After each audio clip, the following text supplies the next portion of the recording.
to the show with your friend and mine. So tell me, Dr. Squee, who's it gonna be this time? We like to hear you talk, but we love to hear you listen. And if you are not subscribed, you won't know what you're missing. So welcome to the Dr. Squee Show.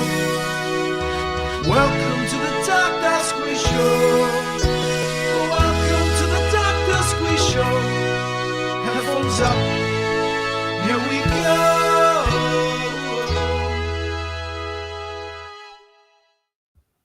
Hello and welcome to the Dr. Squee Show. I'm Dr. Squee and this is my show, which hopefully won't keep on skipping like that as it's suddenly started doing.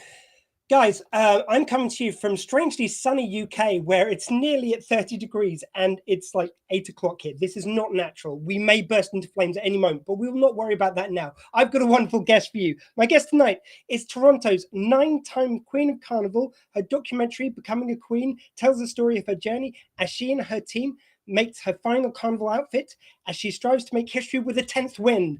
Please welcome to the Dr. Squee Show, Joella Crichton. Hi. Hello. Thanks for having me on. And I almost forgot to put up the poster for the wonderful documentary. Thank you. How is everything over there?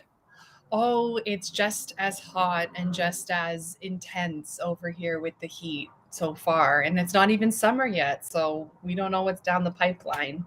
God knows these days. But we're not here to talk about the sweltering weather. Congratulations on the documentary. It's absolutely fantastic. I watched it last night. One thing which I'm really struck by, whereas it's obviously specifically about your journey in Carnival, it seems so relatable to anyone who's just worked really hard or strived to do something, put in so much effort into something. Did you purposely try and make it so that anyone could relate to it? Yeah, I actually just think it's just a relatable story, but it's a family journey kind of story. So it's, yeah, you're right. It's very relatable for people who have ever done anything. And competing in Queen is sort of like competing in any sort of challenging thing, whether it's sports or, you know, finishing school or anything that's sort of like a challenging thing to do. It's relatable in that way. The other thing which I was really struck by was I had no idea that Carnival's roots actually came from masquerade balls and the Europeans bringing it over. Can you talk just a little bit about that? Yeah, so really it's a lot about emancipation. When the slaves were emancipated in the Caribbean, they got to perform as characters that they had seen from the masquerade balls from the French culture. So a lot of the early carnival was people sort of poking fun at their white counterparts who lived, you know, with them. It sort of has evolved from that into what we have now. You know, there's the Brazilian type carnival with feathers. There's, you know, the big queen costumes and that sort of thing. But you know, we still celebrate emancipation when it comes to Carnival. And actually in Toronto, the Monday after the parade is now Emancipation Day. So it still has a big connection to its roots. And as part of the Caribbean culture, that's why we do Mass. It's just wonderful because, yeah, it's like now you say it, I can see some kind of roots, but it's just gone in such a different direction over the years and over the centuries, obviously. Yeah, and I mean, I think Caribbean people love that about it, that it's grown so much. There's many types of people involved in it. You know, in Toronto specifically, we're a very multicultural community. So you do, you know, go to the parade, you see everybody, and that's how it should be. It really is about joy and love and freedom. And that means that everybody can participate in it. And I did love it when you were talking about your dual identity as a Canadian and as someone who comes from a Caribbean culture. And you said when you went home, it felt like you were sort of in the Caribbean, and then you go to school and you'd explain that. It was absolutely wonderful. Maybe you could talk a bit about how is it? It sounds like kind of Toronto is very good at blending those different cultures. Yeah, and I mean, it's gotten better and better and better. And when my parents first came to Canada, I'm sure they were a little, you know, out of the box and didn't feel like how I felt growing up. But over the years, you know, when you walk down the street now, you see every type of person every type of restaurant, which is really wonderful. Yeah, growing up, it sort of felt like at home. I had, this big Caribbean family, and then I would go to school and be with all of my Canadian friends, and it was fine. Like, I mean, it was just, oh, okay, they're Canadian, at home I'm Caribbean, and I'm a little bit of both. And that's why I care so much about this film and bringing this film, to the world, and especially to other Canadians, so that the people who are out there who are, multicultural like me, can really see themselves in the film and sort of connect with that kind of aspect of having an identity that is different maybe than from their Canadian coworkers or friends. And you talked somewhat documentary of the fact that Carnival's been in your life for your whole life. So, Yeah. I mean, what are your earliest memories of going to Carnival? When I was a kid, I still have memories of seeing, and this is like the 80s and 90s, like I still remember seeing people dancing and the music and everyone getting dressed up, and we would spend the summers in the mass camp. Well, that's what we call it. They're warehouses. That's where we make the costumes. All day, all night in the summer. Being around tons of Caribbean people, experiencing elders in our community, and they're really fond memories. And I'm I have a son now, and I'm sort of like, oh, I hope that for him too, that he gets to experience being in the mass camp and being around other people who are like him. It's amazing. And when you spoke, when it was your mum, I believe, you were speaking about the fact that your sister was probably seen originally as the one more likely to go towards Carnival, and you weren't. Was there something you changed, or did they kind of just not get that side of you? Yeah, I mean, when I was a kid, a couple times they had asked me, "Oh, do you want to do like a junior queen or something?" And I was like, "No, hell no!" Like, I would never go up there on my own. Like, I was too shy, or I don't know. I just didn't like the pressure of having everybody focus on you and make you this special costume and having to do this performance. But I don't know. Something in me that day was like, no, I could totally do that. And I've sort of run with it. I mean, in my other life, I'm a performer, I'm an actor. So it's, but sometimes people are not necessarily always at every aspect of their life outgoing. You say that for when you need to do it. But being in Queen, that's very closely related to the kind of work I do, but also there is a lot of pressure, and it's a different kind of pressure than when I'm like performing in a play. And do you know what changed in you, like in that moment when you decided to just go for it? I don't know. I just like went for it, and then I was sort of just like, what did I do? And that first time competing, I was so nervous. I just remember like I had like a stomach ache, and I felt like my heart was going to jump out of my chest, but it was such an exhilarating feeling. And, that sort of got me excited to want to come back and do it again. And, if you didn't have those nerves and you didn't have those feelings, I don't think you would be human. Yeah. And one of the people which the documentary kind of focuses on, as well as your family, is Kenny Coombs, who is behind all those fantastic costumes.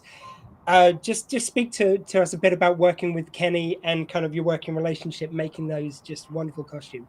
Yeah, Kenny's fabulous. He's actually a family friend of ours from St. Vincent, where my parents are from. And so we've known him for years. And my experiences in the mass camp were, a lot with Kenny, because he used to run his own band. And then, when it became to doing, starting this journey with the Queen, it's sort of like he became like a father figure for me, and really took me under his wing. And I think he specifically enjoys making costumes for me, like, which is, I think that excites him. Like, he likes to specifically make costumes for me. I don't know if it's just because we're really good friends and like we have this family relationship, and he's got kids that are, very close to me as well too. So having all those years together, made him, increase his passion for the art form. It's like if you had to make something for somebody you really cared about versus if you had to make something for somebody that you're like, oh well, whatever. Like I think it helps people think outside of the box and maybe be more original and caring and like wanting to meet me to win. So yeah, I like working with Kenny. I mean, I haven't had anybody else make me a costume, so that would be like kind of strange if I had a costume made by somebody else. So I'm sort of sticking with him since we've got such a great track record. Well, it's got to be weird for him with you retiring, but now because he said he wants to do this until he's physically unable to. So he's got to find someone else to make costumes for now. Yeah. He and I mean, I'm sure he will. He has a great track record, so I'm sure there'll be tons of people who want costumes designed and built by him. But yeah, I think it keeps him going. Like, he loves the art form and he loves building these costumes. And he's always said to me, like, that moment, seeing the costume on stage for the first time and seeing how people react to it, that really excites him. So he lives for that. And I mean, if you have something you really enjoy, why not? Yeah, and I mean, what I really loved about it, and it seems like why your relationship working on these costumes works, is it seems you knew when to challenge each other and when to go with someone's idea, and that can be a really hard mix to get. Yeah, especially with my mom in the loop of it all. She's very protective and she's quite the perfectionist. So, sometimes we have our moments where I'm like, I'm not listening to you guys right now. But there's one bit where, like, she was saying about kind of filling in these gaps in your final costume so it looked more of a whole. And I swear, your mum's eyes looked like they were ready to roll out her head for a minute there. Yeah, she sometimes, she doesn't feel like she's listened to, and so and I know that she knows what's best for me, and I know she knows what's best for the competition. But it can be challenging sometimes working with somebody who's an artist who sort of just has their idea of how it should be, and you thinking, hey, I really think we need this, I really think we need that. Yeah, it's tough because where do you give in, and where does that person say, fine, if you make those changes, it won't feel like my design. So yeah, it's tough. I mean, sometimes, and then it's also just like, it's my mom. So don't, the arguments and like the nitpicking, I'm like, stop, mom, come on, just. But I guess people see that in the film. And I was wondering that when, like, Chris was filming, I was like, oh, he's going to see he's going to see us bickering back and forth, and who wants to watch that? But some people like that drama, right? And I think that's part of the process. I think a good amount of bickering does make your ideas better. You have to have someone challenge you. But again, as I say, they know when to, like, go with someone's idea. Someone's idea has to win at some point. And you seem to really know that with each other. Yeah, well, after all those years, right, we just sort of got to know each other, and who knows what people are saying. Sometimes I go to Kenny and I'm like, just don't listen to her, and I'm sure my mom does the same thing to him and all that sort of stuff. So yeah, because it's like, I mean, speaking of mass camp, it's like, obviously the documentary focuses on you, your mum, your sister, and Kenny, but I saw a welder in there, and there seemed to be a lot of other people moving about. How many people are in the camp? Yeah, in the camp, gosh, in our group, it's probably about 50 people. So a band, this is just information I'm sharing with people. A band, it's not like a musical band, it's a band of people. So this band of people every year creates a theme. So let's say the theme for one year is flowers. Then they decide a queen, they decide a king, and those people create a costume under that theme. But then there's also people who aren't going to be a king or a queen and just want to be part of the parade, who need costumes as well. So they also design and make what they call sections. So the sections are smaller costumes that you could just wear on your one body that go with that theme. So you might have a section that's called Magnolia or Orchid or Daffodil under this theme. And so all those costumes have to be made. And so it works out in the end that it's thousands of people, because they sell those costumes to, hundreds of people who want to be part of the parade. So it's a big undertaking, and it takes a lot of people, a lot of volunteers, a lot of designers outside of the, just the king and queen. But on the big day, of the parade, when you see everybody, coming down the road, it's one big performance sort of whatever this theme is. And in Toronto specifically, there it ranges from 12 to 16 bands per year. So it's lots of different themes and lots of different costumes and designs, and that's what makes it so glorious. So all of the years that I happen to win queen, you then become queen of the entire parade, and it's so fun, and it's such a lovely feeling. And I've always been really honored that my costumes have been chosen and that I've been picked as the queen. And yeah. Speaking of the costumes a bit, like these are, please, I don't want to use too many visual aids because this goes on radio later, but please, guys, do Google this. Get the documentary. Definitely, you want to watch all these fantastic outfits in come to life. But they are absolutely massive, these outfits. And as you've sort of mentioned there is a performance to it. How difficult is it to give a performance to engender something like some spirit you're trying to in that performance, whilst making this massive costume move? Yeah, it's rather challenging, especially because you're sort of attached. So part of the rules for the King and Queen competition is you can't actually physically come out of your costume. You have to be inside of it. So you're sort of strapped in like a backpack, and then it's buckled around you. And then the costume sits on, we call them wheels, but it's sort of like a tripod, if that sort of describes it. And the tripod is on wheels, and I'm sort of pulling the tripod with the huge costume on top of it. So you can't really get, I think a lot of people have in their mind that like there's a lot of like hip moving and gyrating and that sort of thing, but it's challenging to do that as a queen because the costumes are 200, 300, 400 pounds depending on the design, and you're sort of pulling it. And then there's other things. Sometimes it's very windy, it can be a rainy day, and you still have to perform. And a lot of people don't really get the opportunity to try their costumes on prior to the show. So that's the first time really wearing the costumes. I normally do a fitting about 2 weeks before the show, and then we look at it and we sort of add all the stuff, or like if there's anything we want to change, we do all that, and then I just wear it on the night. So most of my ideas that I have for how I want my portrayal to go of whatever the theme is, I sort of am imagining it in my mind. And then on the night, I'm just sort of hoping it goes the way I want it to go, which, sometimes it doesn't. Because you talk about moving these, up to 300-pound huge, yeah, beautiful kind of things. But it's like, it's almost like in some of the footage, I can see it's like your body's moving the thing and your upper body's like doing the movement of the piece. And just having those two parts of your body working kind of independently must be such a skill to get down.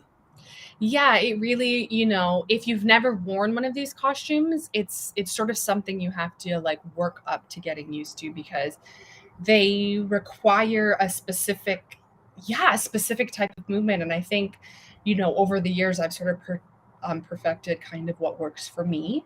There's people who dance in them differently than me, of course, and so that gives their performance, their own uniqueness. But for me, I so care about the portrayal of the costume and really showing and sharing my energy to the audience. So I've sort of come up with my own way of what I think works for me, and it seems to be rather successful. And there's a few of the specific outfits I want to ask about, but excuse me, relating to my notes, but I want to make sure I get the details right. So it's in 2007, I believe, it was Fusion in Bloom, which was one which, like you say in the documentary, it was sure to be a winner, but then tragedy struck. Yeah, that costume, so much work. Without saying any spoilers, I was it didn't work the way it should have. And it's really disappointing when things don't go the way you want them to go, because it's not just about me. It's all of the effort, it's all of the work, and these things cost money. But we had an incident, and that sort of caused things to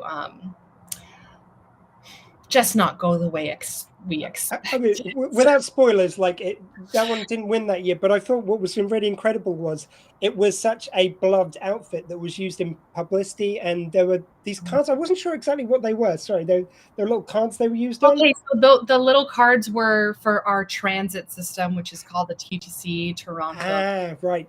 So, yeah, and it, I was only on stage, I swear, for like at the most 30 seconds. And it was everywhere. It was a really stunning costume. I had never seen a costume like that. I think Kenny did an amazing job designing that costume that year. And it was, if it had worked out, that would have been my first win, but it didn't go that way. And so that sort of, lit a fire under me and under Kenny to get things right and to really, know that we have the capabilities to win the Queen, but you got to do things the right way. You have to, make sure you get practice in and you set things up, and you have to care so much about that 4 minutes that, you put in the extra effort to make sure things are always, secure and well and safe. Yeah. One of the other costumes which I really loved was the sauce, and you spoke before about the kind of one of the examples you used as a theme was flowers. But instead of going for flowers, you went for the sun. Which do you think it's that kind of ability to think outside the box that helps you as a helps you to win these? Yeah, absolutely. Like, because you surprise people, right? Because the judges don't know and the audience doesn't know what we're designing. So someone, might have in their mind, okay, well, I think this is what the costume will look like, but then you surprise them. And so the originality of that can make somebody win the competition. There's some outlines of how they judge, and it's, originality, crowd participation. So when you do something that surprises people, you get a great reaction, but also you blow their minds by going, oh, I would have never thought like that, and that surprising aspect of that costume specifically, I think really helps me do well that year. But yeah, it's like you can do anything. You don't have to stick in the box. There's no box. Yeah. Right. Because it's costume making. Like you can make anything you want as long as you can like build it and figure out what materials you need to make this huge thing. It's like you can do anything. You can make a car, you can make an elephant, you can make the sun, you can do anything you want. And so that's one of the things that I just love about this art form. It's just like there's nothing stopping you from if you have an idea, just going for it. And I think there's also that element of like I feel like you have to take a risk to really to gain those great rewards, as you have done, winning it so often. It's that risk of you don't know, the judges could have gone, it's like, nope, that doesn't count. They could have kind of dismissed it in that way.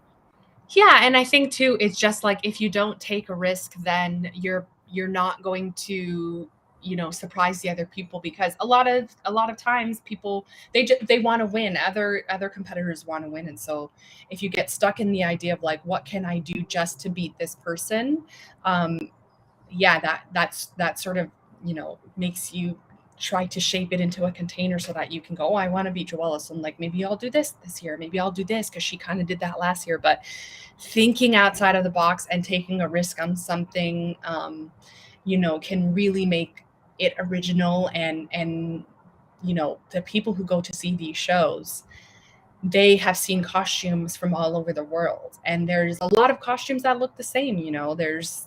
There's only so many ideas and so many designers, right? So when you do take a big risk, it's nice to see something that somebody's just never seen before. And what do you think? Because the other thing is that obviously this documentary takes place over the years. It shows your costumes from over the years, Yeah. and it seems like the costumes have just evolved as you've kept going. What do you think have been the biggest changes to the way costumes are designed, or kind of like how big and bold they are?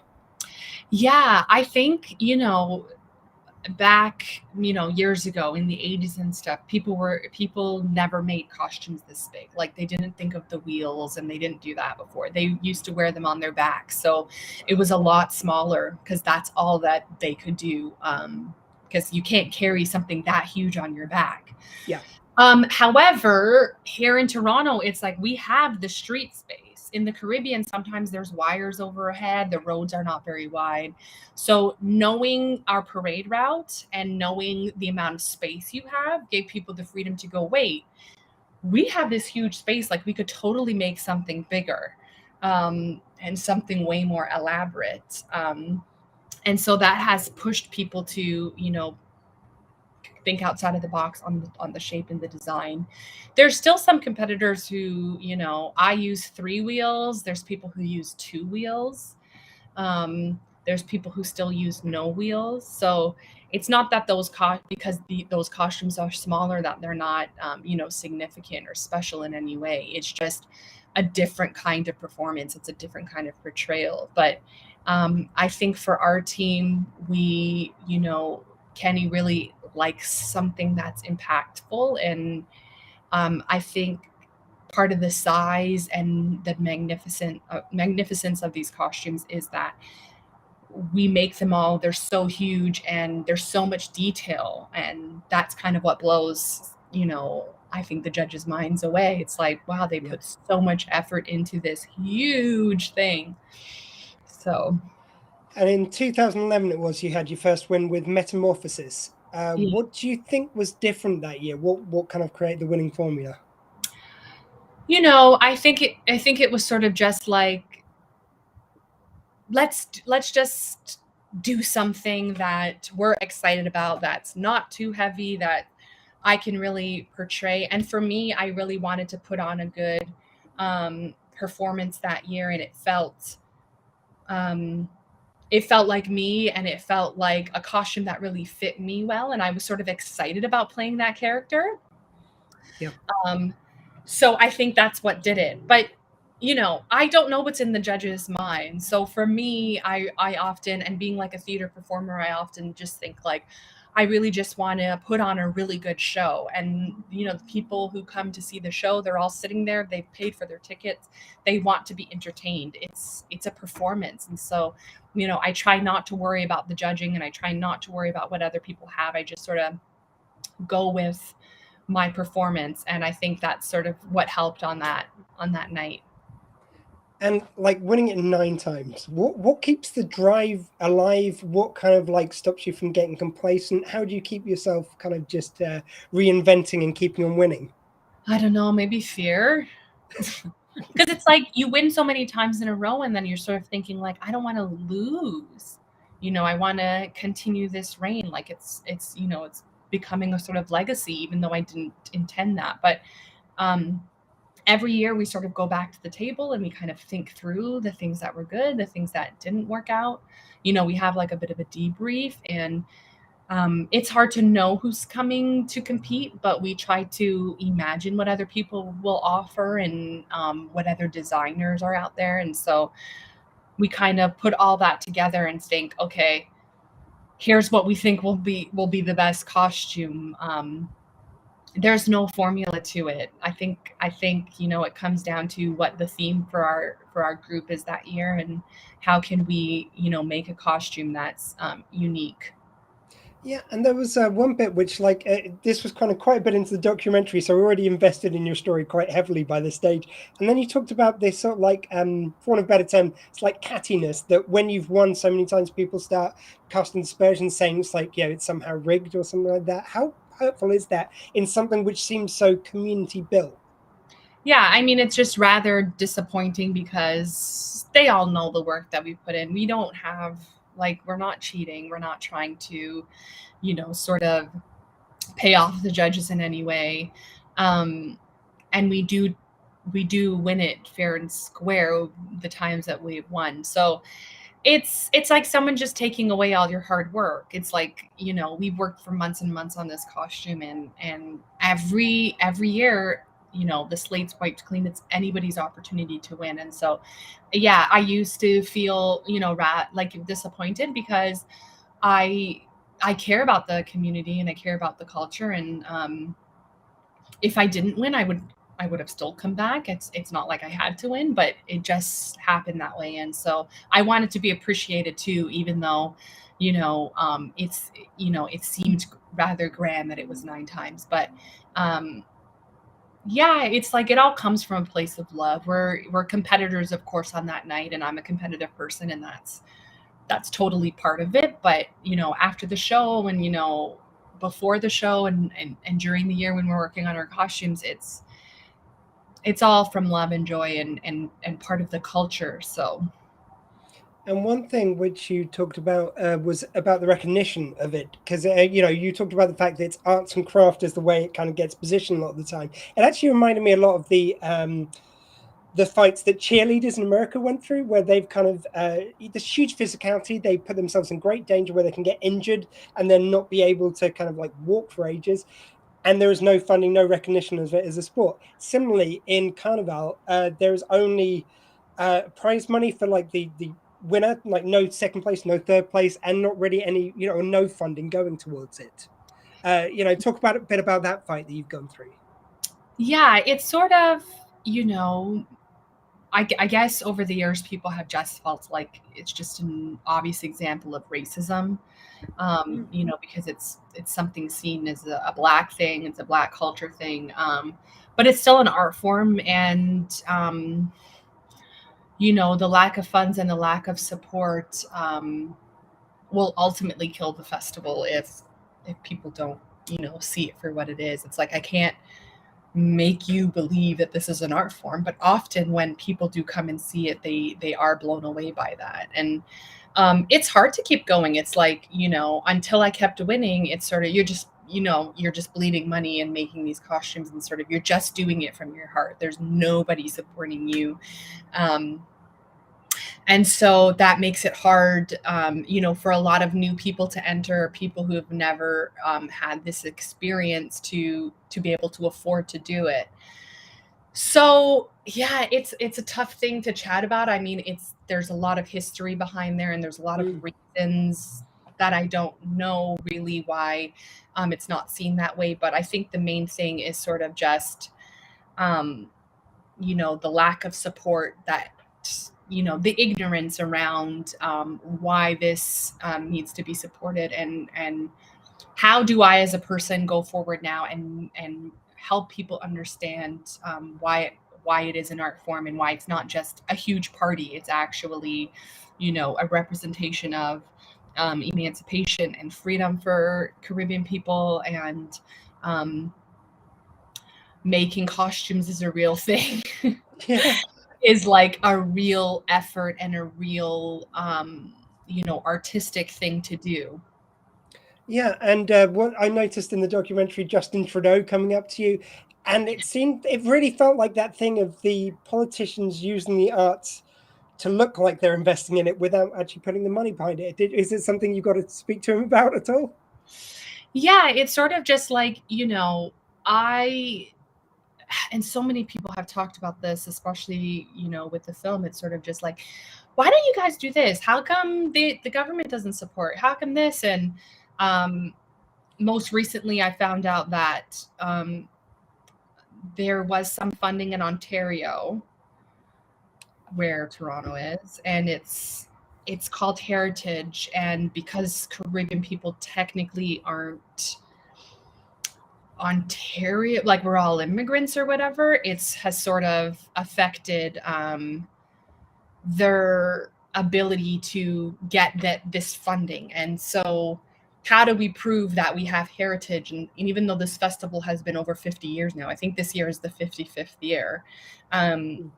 It's sort of like convincing these politicians to support us. But on the other side of it, this festival brings in so much money to this city and to the country through, travel and jobs, events that happen over that weekend. It brings in a lot of money. So yeah, it's a tough question. I don't know how to begin even to tackle it. And I promise I am still here behind the wall of cream, which I'm currently Yeah, looking at. no, I'm like, what is going on? Are you still there? I have no idea what's happening with my camera right now, but we will never mind that now. So one of the things which you got onto near the end was the Queen's eulogy. So the Queen's eulogy, which was your play which you put on. Can you tell us a bit about that and kind of like going back to your performing arts side of things? Yeah, that was a play that I did for our Fringe Festival that we have here in Toronto. I love, you know,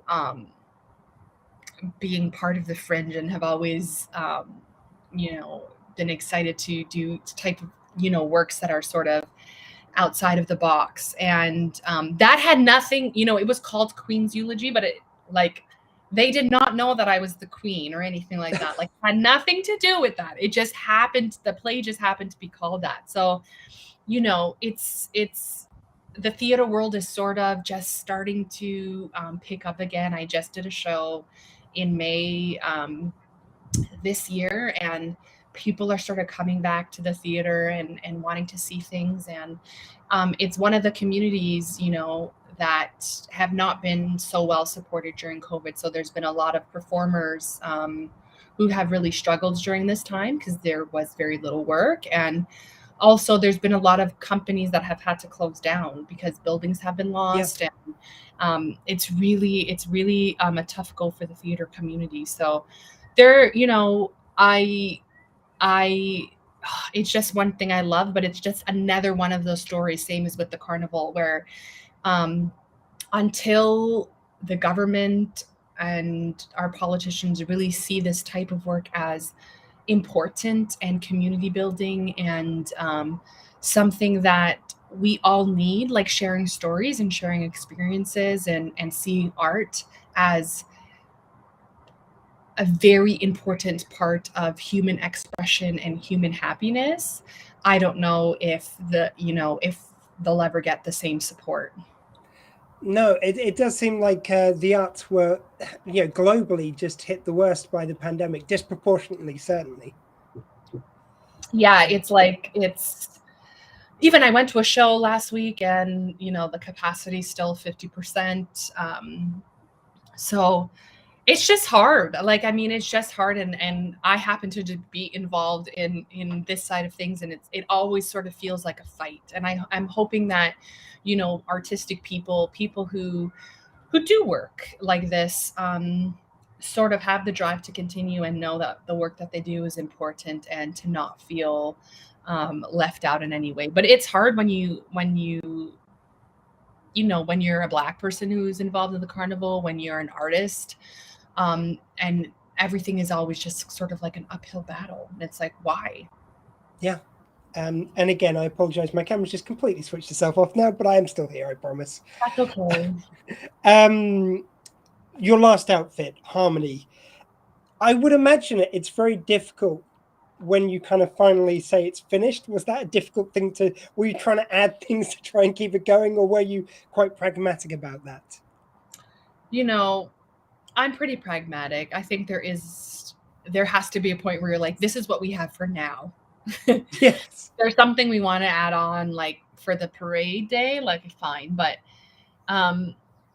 you know, I think that just goes with the whole thing. Like, even just saying, you know, okay, this is going to be my last performance. Like, this is it, you know? Sometimes those things are really tough, and that comes with a piece of art. Any art, even in the theater, it's sort of like at some point you have to perform this for an audience. And so there is an end point, but there is beauty in sort of saying, okay, well, this is what we have for now. And I sort of like that with the carnival and with the queen costumes, because you can go on, you can keep going and keep going and keep going, but there is a point where you have to go on stage, and what you have is what you got. And so you know, in that moment, it's sort of a momentary art form where you make something, you see it, and then that's it. But Harmony is a costume that I'll sort of always think about and always remember. You know, it'll always be special. Yeah. And I will not at all spoil the end, but please, guys, you really have to watch it. It is the thing which happens at the end has to be really seen to be believed. It's not how you expect it's going to go, let's just say. But sort of moving ahead a little bit. Now you are retired from competition. I know you've been doing some public speaking and things like that. How has life been since you hung up the elaborate costumes? Yeah, I mean, it's given me a lot more freedom to, like, pursue other things. I also had a baby, so that I don't know. I don't think that would have been possible if I knew I was going to, be competing in Queen and working on a costume. So, but it's sort of been really nice. People invite me to talk about things and to talk about emancipation and carnival, and what it means to be a queen, what it means to be part of this community. And I like doing stuff like that. I like sharing this culture with other people, because it's supposed to be inclusive. The carnival is for all people, and so I like sort of being a spokesperson for the carnival, and talking about how other people can experience it and enjoy it, and travel to many places all over the world. There's carnivals like literally every weekend in different places all over the world. So it's not just a Caribbean thing. And you know, sharing that with our community here in Toronto, and getting other people to sort of recognize the festival and maybe see a familiar face, in me, is something that I really enjoy doing. And it's exciting for me. And as the aspiring kings and queens of tomorrow watching this, what's your top advice for them going, like, if they want to follow your path? I don't know. I always tell people just like to have fun, and people can feel when you're really enjoying something and when you're having fun, and that it is a performance, it is a show. And so, there's something to respect about that the audience wants to see you, and it's your chance to show off all the work that you've done. And to be humble and gracious, and to be, I just find it, I'm so grateful that I was like born in Toronto, and that I've got to do this with a part of my life. So there's a lot of people who don't get to experience this, and get to experience that feeling of being on stage, and making something and then showing it off, something that's so unique and special, and like out of this world. So to just really enjoy those moments, because it does go by fast. It does. It's amazing. And finally, where can people find the documentary out there? It's out now, I believe. Yes, it's on iTunes, and Apple TV, and any video on demand service for now. So it released in the States in June 14th. Oh gosh, I might be saying the wrong. Yeah, June 14th, and it's released in oh God. So if you have iTunes or Apple TV, and on YouTube, check that out. Oh, and on Prime. Gosh, I'm remembering things more the more I talk. Excellent. But yes, on those are all video on demand services. So yes, on video on demand. And then in Canada, it's released July 19th. Excellent. Well, guys, look, I can't recommend it enough. I knew nothing really about Carnival going into this, and I wasn't sure if I'd have enough to talk to you about, but like, it's such an engaging documentary. I think it's a great one for anyone to check out. Now, as I mentioned before, this is going out on radio this Tuesday on SW20 Radio. Is there any track we can play for you when this goes out on the radio? Any track? Yeah. What would you like to hear? I would love to hear. I like the song. It's called Mind My Business. It's a soca song. I'm offering a soca song, and it's by Patrice Roberts. Fantastic. That will be on the show. Yeah. Thank you very much, Joella. This has been fantastic. Thank you for giving up your time tonight. I wish I could see your face, but it's been so wonderful to talk to you, and I'm so grateful that you're chatting with me, and you were really engaging, and it was a really fun conversation. Thank you so much. I think even the internet's melted here in the UK. We're just not used to this heat. So I've been Dr. Squee. That was my show. And please remember, in a world where you can be absolutely anything, be kind.